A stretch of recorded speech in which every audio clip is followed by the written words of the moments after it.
साथ महिलाएं हैं, हमारे साथ भारी संख्या में बुजुर्ग भी हैं, साथ पेंशनर भी हैं, हमारे साथ ईपीएस पेंशनर भी है साथ। ये सारी ईपीएस पेंशनर के बारे में आप एक ही बात कहूंगा कि जब जागो तभी सवेरा। अब ईपीएस पेंशनर जाग चुका है और जो नेता है वो मैदान छोड़ के भाग चुका है, क्योंकि अब नेता ईपीएस का नेता हो या कोई पॉलिटिकल पार्टी का नेता हो, अब नेतागिरी नहीं चलेगी। जो पेंशन की बात करेगा वही देश पे राज करेगा। पेंशन की बात कर कौन? पेंशन की बात करने वाले पेंशन की बात करते हैं, लेकिन पेंशन का जो काम करेगा वही देश पे राज करेगा। बात तो बहुत लोग कर रहे हैं और बड़े स्तर पे तो नहीं कर रहे, छोटे स्तर पे तो है, लेकिन बात हो रही है। लेकिन जो पेंशन की बात करेगा, ईपीएस 95 की बात क्यों नहीं हो रही है आपकी?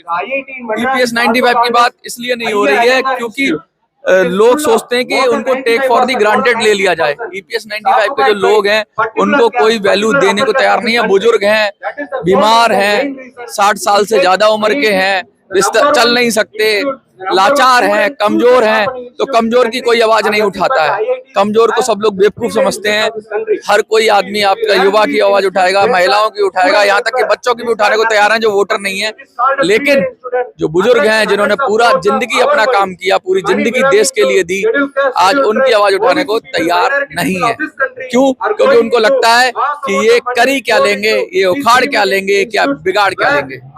मनोज जी, क्या लगता है कि अभी दिल्ली में चुनाव है तो ईपीएस पेंशन से कुछ प्रभाव पड़ेगा? प्रभाव पड़ेगा, मैंने कहा ना, हिला देंगे और क्या सिस्टम हिला देंगे, सिस्टम पाड़ देंगे, सिस्टम फाड़ देंगे। क्योंकि करोड़ों में हैं ये लोग पूरे देश में, और दिल्ली के अंदर भी लाखों में है। और अभी वृद्धा पेंशन की बात करें तो 80,000 तो 2 दिन के अंदर फॉर्म भर दिए लोगों ने। यानी बुजुर्ग हैं, वोटर है, वोटर तैयार है, बस उसको मोटिवेट करना है और उसको सही जगह सही रास्ता दिखाना है, उसको भटकाना नहीं है। भटकाना, लटकाना, अटकाने का काम बंद होना चाहिए। एक ही काम होना चाहिए, लड़ेंगे जीतेंगे। कौन भटका रहा है, कौन लड़ा रहा है पेंशनों? वही लड़ा रहे हैं जो नेता कहते हैं अपने पेंशनर्स को अपने आप का, वही लड़ा रहे हैं जो पॉलिटिकल पार्टियां हैं, वही लड़ा रहे हैं जो अपने आप को बहुत बड़ी तोपची समझती हैं, वही लड़ा रहे हैं जो ठेका लिए हुए हैं पेंशनर्स का, वही लड़ा रहे हैं जो बार बार आश्वासन देते हैं, वही लड़ा रहे हैं जो मीटिंग पे मीटिंग देते हैं, वही लड़ा रहे हैं जो तारीख पे तारीख देते हैं और मिलती है तो सिर्फ तारीख तारीख और नई तारीख। अब फिर नई तारीख आएगी, कहेंगे कि बजट आ जाएगा, बजट में कर देंगे। सीबीटी की मीटिंग की तारीख थी, अब बजट की तारीख दे देंगे। तारीख मिलती रहती है, तारीख बढ़ती रहती है, लेकिन वो दिन नहीं आता जिस दिन पेंशन बढ़ के मिले। मनोज जी, क्या लगता है कि बुजुर्गों को सिर्फ वोट का एक माध्यम बना लिया गया है? बुजुर्गों के नाम पे पॉलिटिक्स हो रही है, वृद्धों की बात नहीं की जा रही है, वृद्धों को सम्मान नहीं दिया जा रहा है, उनकी हक की रोटी उनको नहीं दी जा रही है, उनके हक का कपड़ा उनको नहीं दिया जा रहा है, उनके हक का सम्मान उनको नहीं दिया जा रहा है। और ये भीख नहीं मांग रहे हैं, ये अपना जो कंट्रीब्यूशन जमा किया है उसके एवज में जो वादा किया सरकार से वो मांग रहे हैं। और इनके साथ धोखा हुआ है, ईपीएस 95 के फॉर्मूले से धोखा हुआ है, ईपीएस 95 की पॉलिसी से धोखा हुआ है। यहाँ तक कि प्रधानमंत्री, पीएमओ सब बोलते हैं कि 1000 मिनिमम पेंशन कर दी है, वो भी एक बहुत बड़ा धोखा है। तो धोखे के अंदर चारों तरफ फंसे हुए हैं और धोखा धोखा बराबर हो रहा है। लेकिन केजरीवाल ने तो कह दिया कि हम बुजुर्गों को तीरथ भेज रहे हैं, पेंशन की क्या जरूरत है बुजुर्गों को? हाँ, तीरथ भेज देंगे आपको। अनुराग जी, एक दिन बहुत अच्छी दावत दी जाए, आपको मनचाहा खाना खिलाया जाए और फिर कह दिया जाए साल भर भूखे रहो, चलेगा? रोज एक रोटी खाना और एक बार तीरथ करा देना अलग विषय है। डे टू डे एक्टिविटीज के लिए, जिंदा रहने के लिए पेंशन जरूरी है, रोटी खाने के लिए पेंशन जरूरी है। अरे अगर रोटी खा लेगा, जिंदा रहेगा, तभी तो तीरथ करेगा। तो पहले पेट पूजा, बाद में काम दूजा। यानी पेट पूजा यानी पहले पेट उधर की अग्नि शांत करोगे, क्योंकि हर 8 घंटे में भूख लगती है आदमी को, दिन में 2 बार तो खाता ही है। तो वो रोटी है नहीं, तीरथ कराओगे। तीरथ कितना कराओगे? नंबर आता है, आज तुमने रजिस्ट्रेशन किया तो 2 साल बाद एक तीरथ का नंबर आएगा। अरे भूखे भजन ना होए गोपाला, ले लो अपनी कंठी माला। लेकिन केजरीवाल जी तो लगातार कह रहे हैं कि हम बुजुर्गों के बेटे हैं, हम दिल्ली के बेटे हैं। बेटे नहीं है, सोतेले बेटे हैं दिल्ली के। सोतेला बेटा है दिल्ली का केजरीवाल।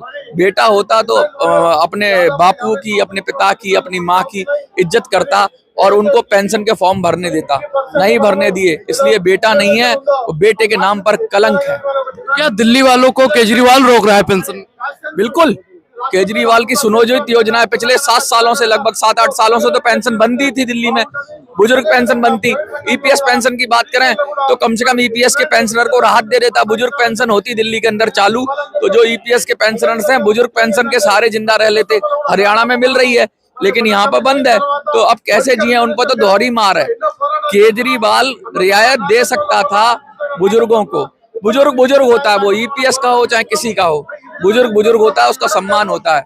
और हमारे ईपीएस पेंशनर्स अभी बेचारे फॉर्म नहीं भर पाए, वृद्धा पेंशन ही मिल जाती। मोदी तो दे ही नहीं रहा है, केजरीवाल तो उससे भी खराब है। अभी आपने कहा हरियाणा में दे रहे, तो हरियाणा में तो बीजेपी की सरकार है। हरियाणा में बीजेपी की सरकार किसी की भी हो, हरियाणा का वोटर जागरूक है, हरियाणा का वोटर मजबूत है। हरियाणा में वृद्धा पेंशन मिल रही है, ईपीएस 95 नहीं मिल रही। ईपीएस 95 तो पूरे देश में है, मैं वृद्धा पेंशन की बात कर रहा हूँ।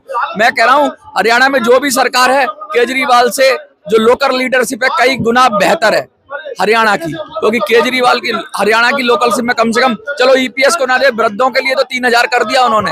यहाँ तो बहुत ही खराब है, बुजुर्गों को इज्जत ही नहीं दी जाती। हरियाणा में देश के सबसे ज्यादा बुजुर्ग है, 10,000 से ज्यादा बुजुर्ग वोटर है हरियाणा में, जो 100 साल से ऊपर का है। सोचिए कितनी बड़ी बात है।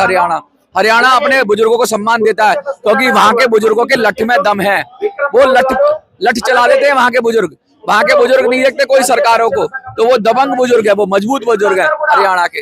दिल्ली के बुजुर्ग थोड़े सोफिस्टिकेटेड हैं, थोड़े कमजोर हैं, मुझे ऐसा लगता है। लेकिन अब दिल्ली का बुजुर्ग जाग रहा है और केजरीवाल हो और मोदी हो मैदान छोड़ के भाग रहा है। कब तक ईपीएस 95 लागू होगा आपके हिसाब से?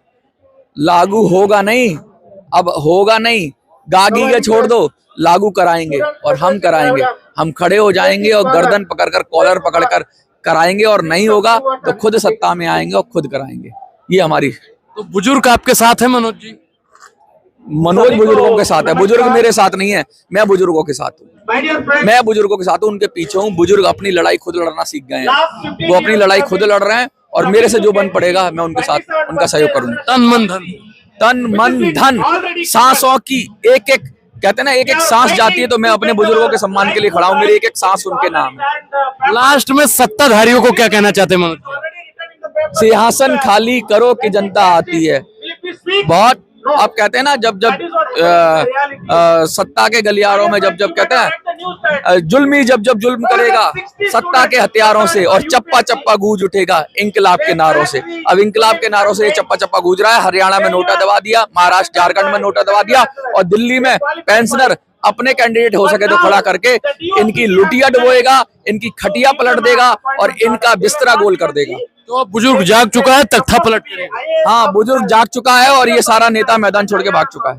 चलिए मनोज जी, बहुत बहुत भूख लगती है आदमी को, दिन में 2 बार तो खाता ही है, तो वो रोटी है नहीं, तीरथ कराओगे। तीरथ कितना कराओगे? नंबर आता है, आज तुमने रजिस्ट्रेशन किया तो 2 साल बाद एक तीरथ का नंबर आएगा। अरे भूखे भजन ना होए गोपाला, ले लो अपनी कंठी माला। लेकिन केजरीवाल जी तो लगातार कह रहे हैं कि हम बुजुर्गों के बेटे हैं, हम दिल्ली के बेटे हैं। बेटे नहीं है, सोतेले बेटे हैं दिल्ली के। सोतेला बेटा है दिल्ली का केजरीवाल। बेटा होता तो अपने बापू की, अपने पिता की, अपनी माँ की इज्जत करता और उनको पेंशन के फॉर्म भरने देता। नहीं भरने दिए, इसलिए बेटा नहीं है, वो बेटे के नाम पर कलंक है। क्या दिल्ली वालों को केजरीवाल रोक रहा है पेंशन?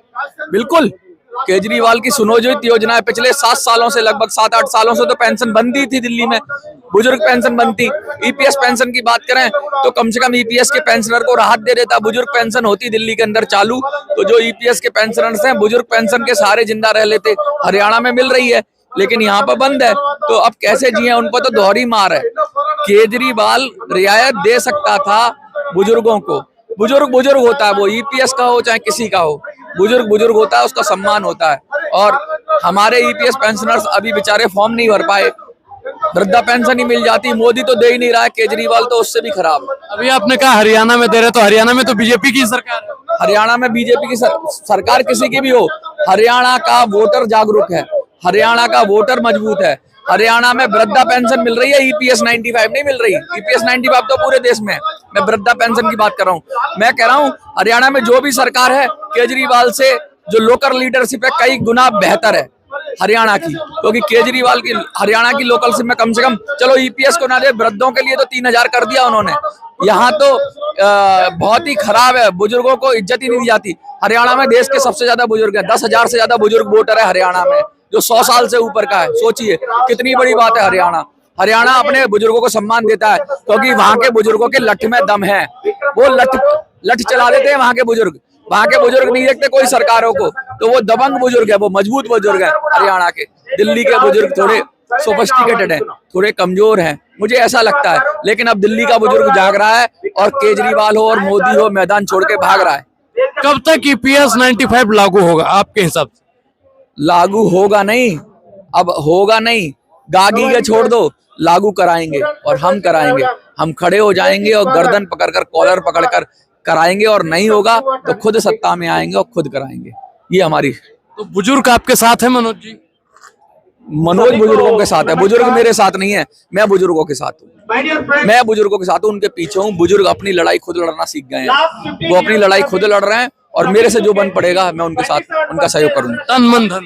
तन मन धन सांसों की एक एक, कहते हैं ना, एक एक सांस जाती है, तो मैं अपने बुजुर्गों के सम्मान के लिए खड़ा हूँ। मेरी एक एक सांस उनके नाम है। लास्ट में सत्ताधारियों को क्या कहना चाहते हैं मनोज जी? सिंहासन खाली करो कि जनता आती है।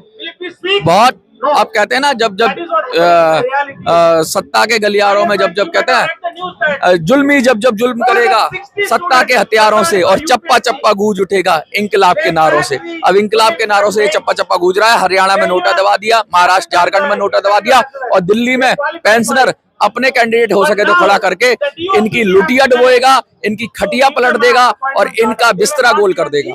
तो बुजुर्ग जाग चुका है, तख्ता पलट करेगा। हाँ, बुजुर्ग जाग चुका है, और ये सारा नेता मैदान छोड़ के भाग चुका है। चलिए मनोज जी, बहुत बहुत